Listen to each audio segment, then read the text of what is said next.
Dios tiene un propósito eterno. Él es un Dios de propósito, y una vez que decide hacer algo, no hay nada que pueda detenerle ni hacerle desistir. Aparentemente, hay cosas que pueden obstaculizarle hasta cierto grado. No obstante, no hay nada que pueda detenerlo.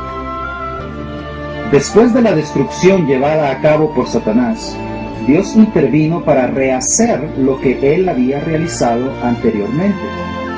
Esta restauración es su recobro, es decir, que Dios recupera lo que Satanás, su enemigo, ha destruido. La palabra recobro implica que algo que existía originalmente se perdió, así que existe la necesidad de volverlo a su estado original. Dicho vocablo es sin duda simple y sencillo. Sin embargo, cuando nos referimos al recobro del Señor, tenemos que aplicarlo a la revelación entera de la Biblia. Desde esta perspectiva, el recobro del Señor es algo profundo y crucial. En cierto sentido, lo que la Biblia manifiesta es una revelación acerca del recobro. El recobro del Señor tiene tres aspectos. El primer aspecto tiene que ver con la revelación dada por Dios, con respecto a la economía eterna de Dios, a la Santa Trinidad, a la persona y obra del Cristo todo inclusivo, con respecto al Espíritu vivificante consumado, a la vida eterna de Dios, al cuerpo de Cristo, que es la Iglesia de Dios, al reino, a la Nueva Jerusalén. El segundo aspecto del recobro del Señor es en cuanto al vivir del Dios hombre, que es la clase de vida que los creyentes deben llevar. Una vida expresada por los creyentes, los cuales son hechos Dios hombres mediante la regeneración. Ellos no viven más por la vida de su viejo hombre, sino por la vida de Dios en el nuevo hombre. En su recobro, el Señor quiere recobrar esta clase de vida, la vida del Dios hombre. Finalmente, el tercer aspecto del recobro del Señor es la práctica de la iglesia. La iglesia es expresada en todas las ciudades como la iglesia local de cada ciudad. En cada ciudad habrá una iglesia, guardando la unidad, sin dividirse. A pesar de que la única iglesia de Dios se expresa a través de muchas iglesias locales, esta aún es el único cuerpo universal de Cristo. Las iglesias locales toman la economía eterna de Dios como su centro, a fin de ser el testimonio único de Cristo.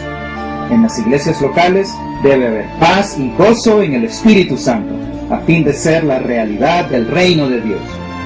A través de la historia, las verdades tal como están reveladas en las Escrituras se han perdido y han sido mal entendidas, mal interpretadas y mal enseñadas. Sin embargo, a lo largo de las eras, Dios ha levantado personas para llevar a cabo el deseo de su corazón.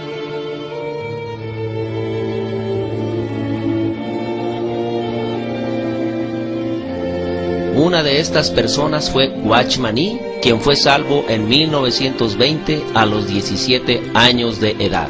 Después de su conversión, él tuvo un vivo deseo por servir al Señor. Guió a cientos de personas a Cristo, escribió folletos con temas del Evangelio y a la edad de 23 años imprimió y distribuyó más de 2 millones de estos folletos en la China. Watchman Nee, aunque predicaba el Evangelio y viajaba mucho, era muy diligente en su estudio de la Biblia. Cuando era joven leyó el Nuevo Testamento una vez cada semana.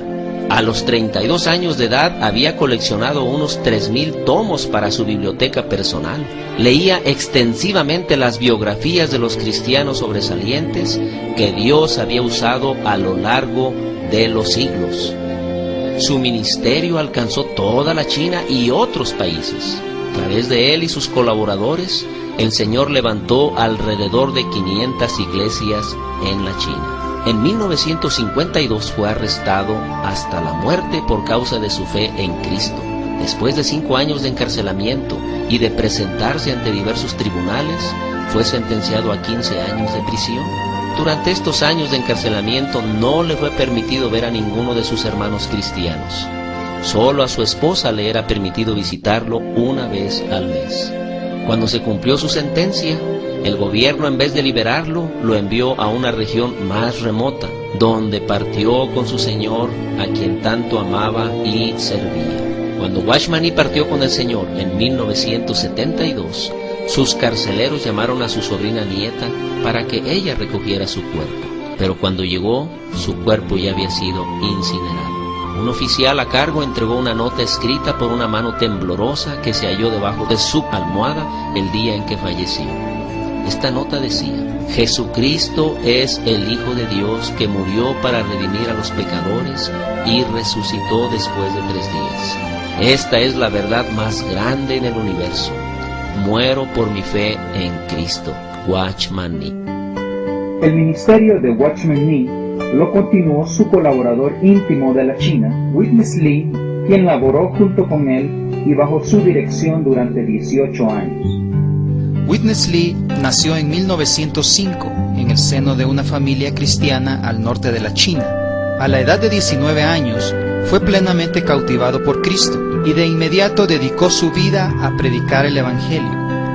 En 1934, Watchman Nee le confió la responsabilidad de la librería evangélica, la cual publicaba sus escritos. En 1949, antes de que se estableciera el régimen comunista, Witness Lee fue enviado por Watchman Nee y sus colaboradores a Taiwán para que no se perdiera lo que el Señor les había encomendado.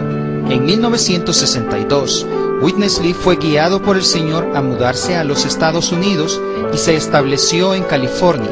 Durante sus 35 años de servicio en dicho país, dio miles de mensajes que en gran parte se han publicado en más de 400 libros y muchos de los cuales han sido traducidos a más de 14 idiomas. El ministerio de Witness Lee se centra en la experiencia que el creyente tiene de Cristo como vida y en la unidad práctica de los creyentes como cuerpo de Cristo. Witness Lee partió con el Señor a la edad de 91 años y para ese tiempo estaba cuidando y suministrando a más de 2000 iglesias en los 6 continentes. Sin duda, su vida y su obra siguen siendo de gran ayuda para miles de creyentes en toda la tierra. Witness Lee dejó como legado una amplia presentación de la verdad contenida en la Biblia. Su obra principal, el Estudio Vida de la Biblia, que consta de 34 tomos con más de 25.000 páginas de exposiciones sobre todos los libros de la Biblia, desde la perspectiva del disfrute y la experiencia que el creyente tiene de la vida de Dios en Cristo por el Espíritu. Esta labor monumental de Witness Lee fue su más grande legado a la Iglesia. Hoy tenemos la versión recobro del Nuevo Testamento.